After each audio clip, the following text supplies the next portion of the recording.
Death Valley Days.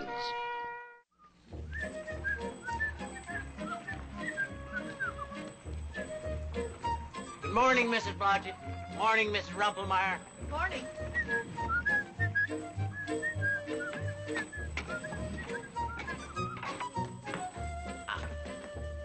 Morning, Mr. Yelton. Hello, Alfred. I brought you some fresh eggs, lovingly laid by charming chickens. Well, they will be avidly eaten by a hungry teacher. That is, if you don't mind being paid a bit later. Oh, forget it. It's not your fault that they don't pay you. They'll get around to it sooner or later.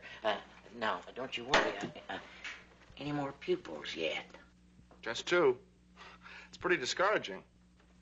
Well, the kids are busy on the farms. But they'll come drifting in just as soon as harvest is over. Oh, look at that one. Martha laid it. This one is from Genevieve.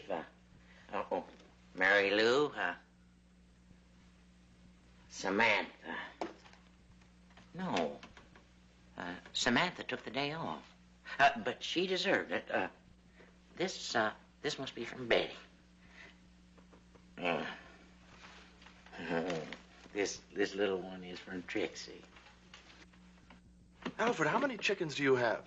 240. They all have names? Well, of course. You remember them all? Well, don't you remember the names of your friends? Well, I guess so, but I don't have 240 friends. Pop, come quick! Well, George, what's the matter? Oh, Pop, Well, what is it, son? the chicken house. It's on fire. No. No, it can't be. No.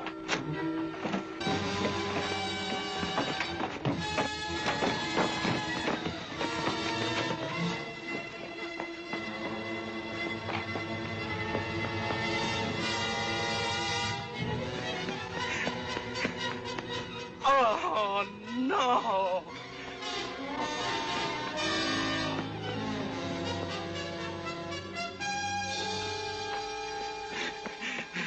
Oh, Alfred. Oh, gone. All gone. Could you save any of them? No. Oh, I couldn't. Oh.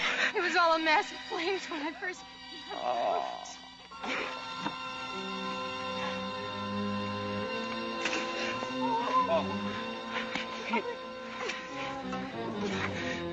It's all right, honey. It's too late anyway. It's too late. Too late. Hey, everything's gonna be okay. Listen, Martha said the chickens were insured. Insured? Yeah, for $100. That means you can buy a whole new flock. You can even rebuild the chicken house. Yes, but... Oh, Alfred, come on. They can be replaced. They're only chickens. Only chickens? Oh, I'm sorry. I didn't mean to put it that way. But you can get more. Hey, come on, Alfred. You gotta set an example for your children. Show them what kind of a man you are. First thing tomorrow, you go to your insurance agent, you collect your $100.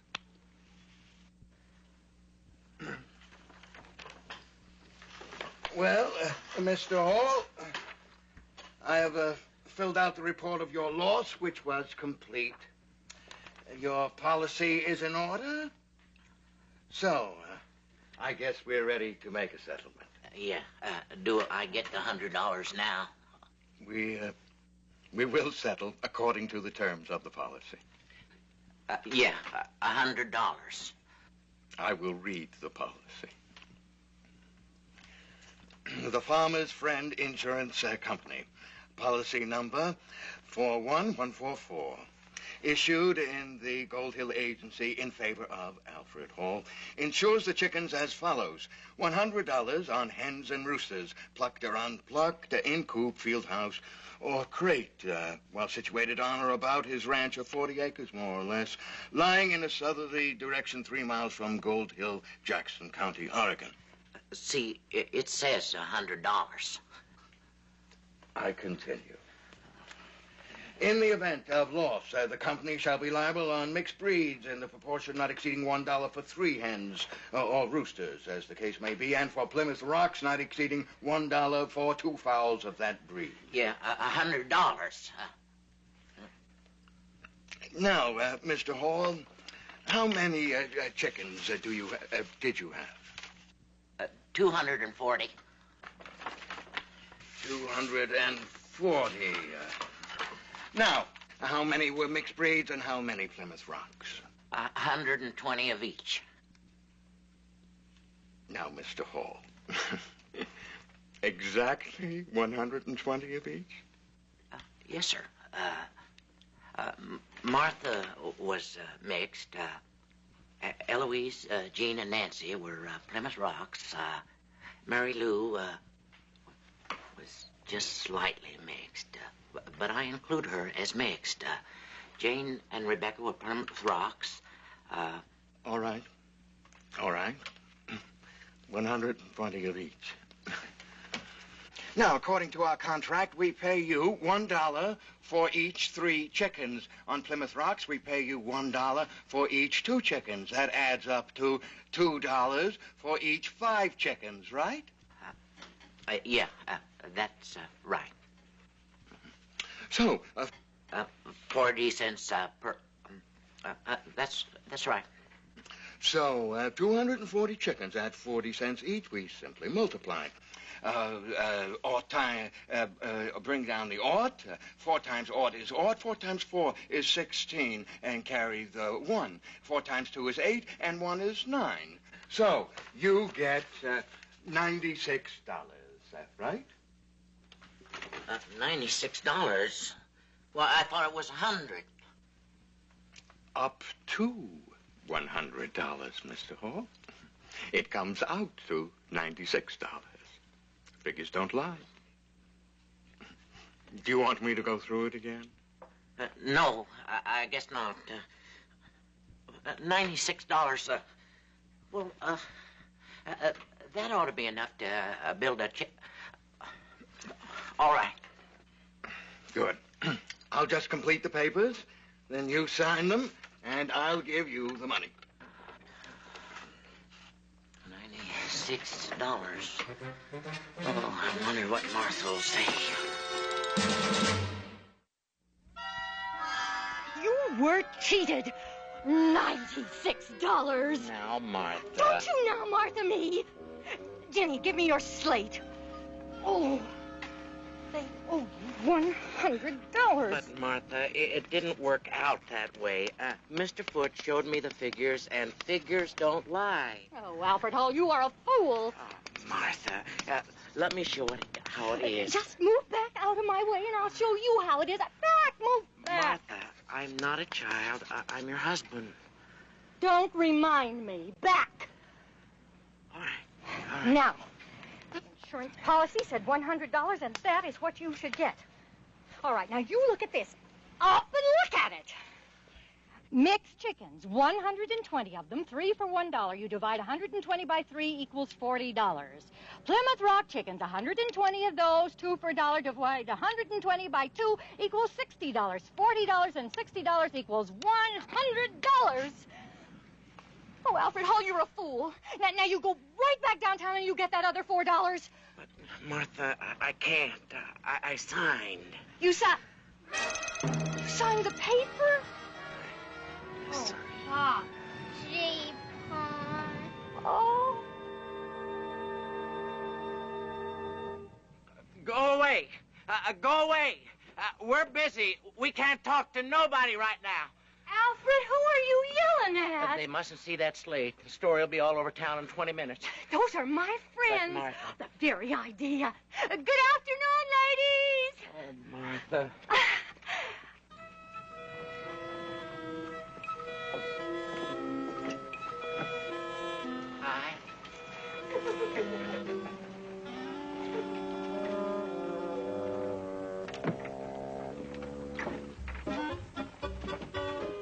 Good morning, Alfred. Yes.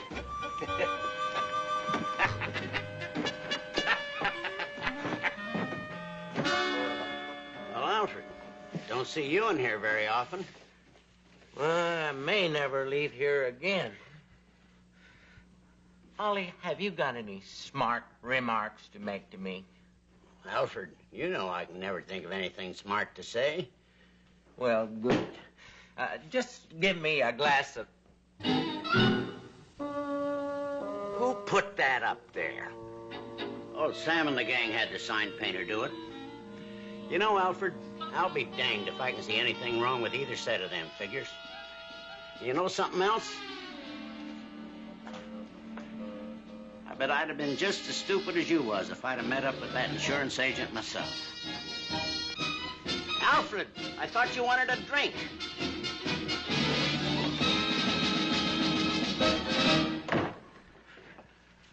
You let out one more of them hyena laughs, I'll punch you right in the nose.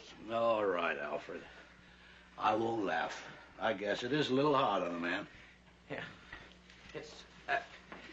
It's worse than when I caught the munch from George. Lawyer Wilson, who took care of your horse when it got sick? You did. And put your finger down, will you? And who said that who would return the favor anytime anytime I ask? I did. All right. I'm asking now. I want you to do something for me. All right, what is it? I want you to sue that insurance company. Take them to court. Well, all right, what do you want them to do? Pay me the $4 they owe me. Oh, Alfred. A lawsuit for $4?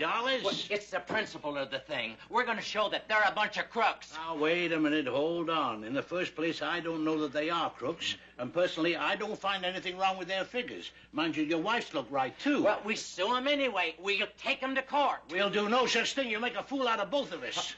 Who took care of your horse when it got sick? That has nothing to do with it. They'll bring in a big city lawyer and tie us in knots. Who took care of your horse when it got sick? All right, we'll sue him and put your finger down. All right. And don't take forever to do it. Go see the judge today. Take him to court. We'll show him what kind of a fool I am. Sure you will.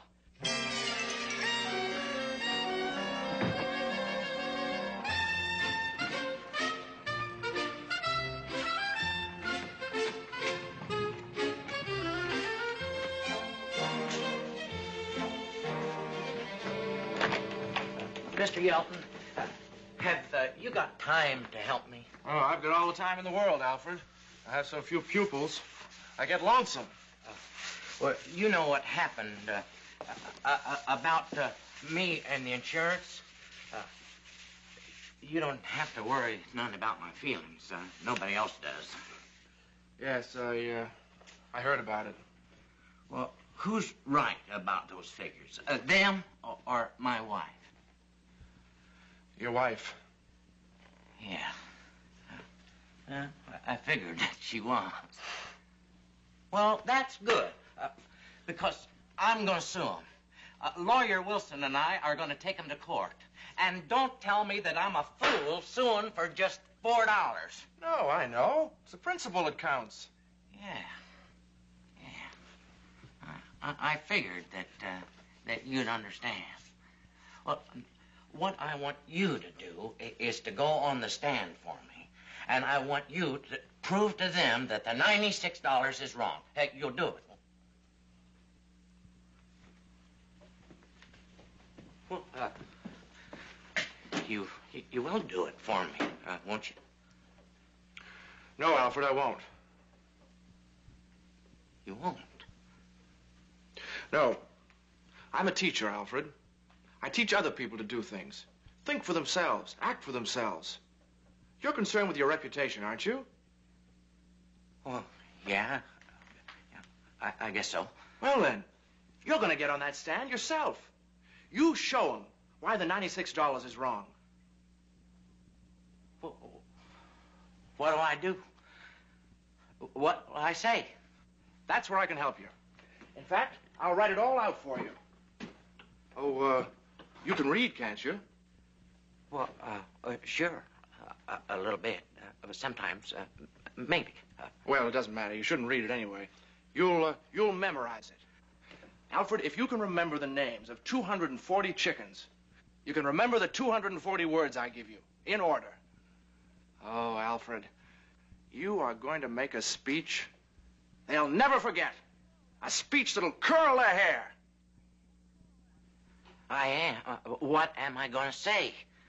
Well, have to start off with a preamble.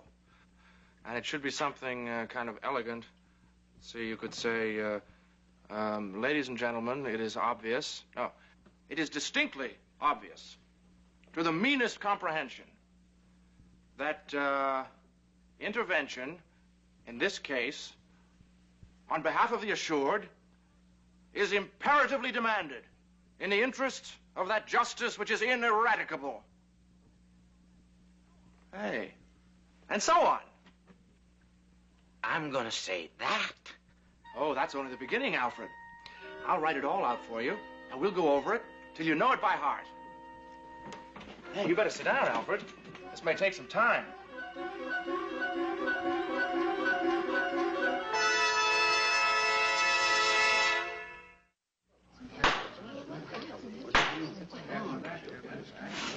Quiet. You will maintain order, or I will clear the courtroom. Mr. Blackburn is a busy attorney from the city. We don't want to waste his time. Go ahead, Mr. Blackburn. Thank you, Your Honor. So, Mr. Foote, you explained this clearly to Mr. Hall so he could understand it. Yes, sir. Objection, Your Honor. My client didn't understand any part of it. Let me put it this way. Would you say that you explained it clearly enough so that a child could understand it? Yes, sir, I did. I even offered to go over it, but Mr. Hall was completely satisfied. And I would like to say further that the Palmer's Friend Insurance Company always pays claims promptly. If there ever is any real miscalculation, we're only too glad to correct it. Now, That'll do, Mr. Foote. Thank you. Cross-examine? No questions at this time. You may step down. Are you ready, Mr. Wilson? We are, Your Honor, and for my first witness, I would like to call on Mr. Alfred Hall, who will explain the mathematics of the case.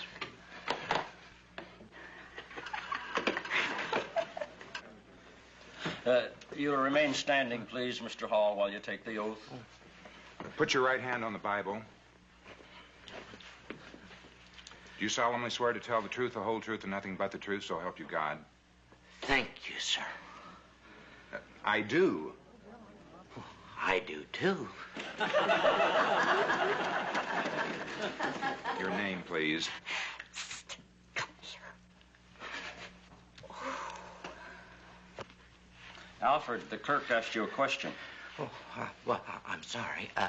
Would you mind repeating the question, please? What is your name? Joe, you know my name. Please, Alfred, just say your name, please. Well, it's, my whole name. Well, my name is Alfred Claude Hall, the second. Thank you. Sit down.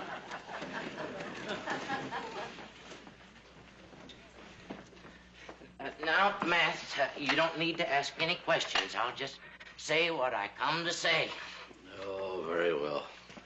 Your Honor, my client would like to make a statement. Go ahead, Mr. Hall.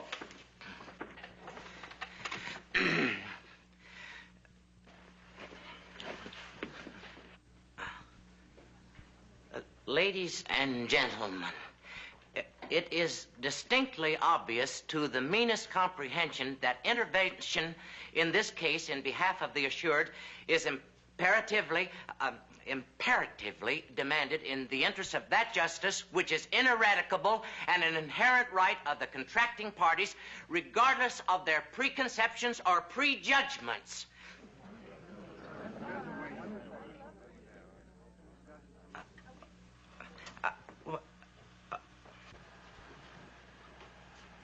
Go ahead, Mr. Hall.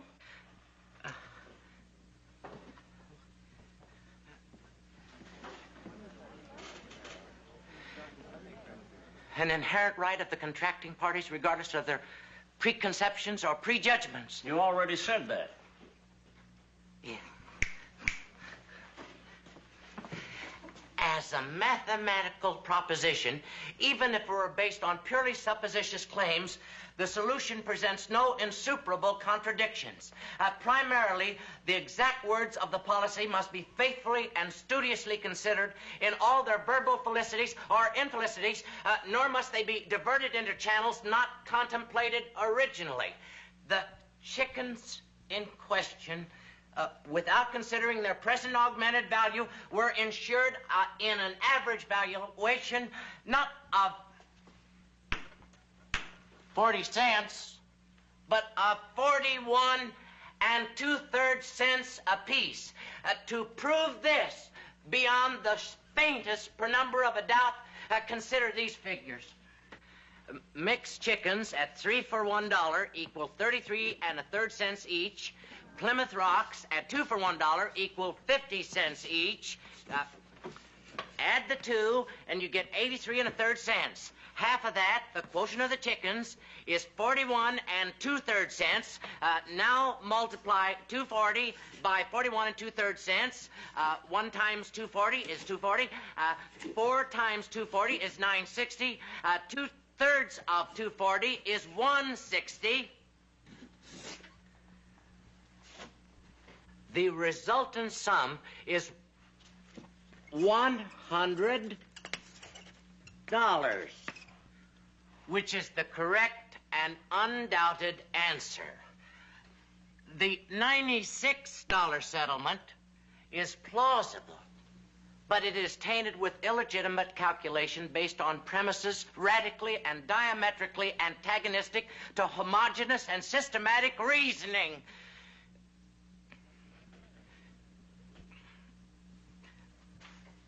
Quiet. Oh, that is... I object. To what? In the absence of a jury, this court finds in favor of Alfred Hall. But, Your Honor... Quiet! Now, you, sir, will pay him the $4. I don't want the $4. What did you say? I don't want the $4. I want the money to go to the school.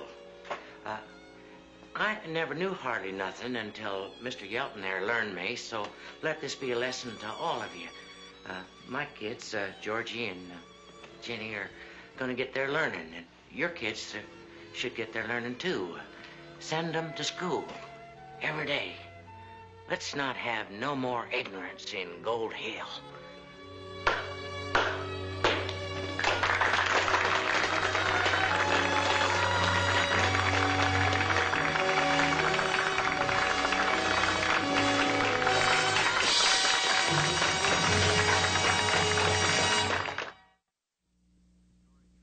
Is this story true? It's all in the annual report of the Fire Underwriters Association of the Pacific, published February 17th, 1898. You can look it up. Next week, another story from America's past.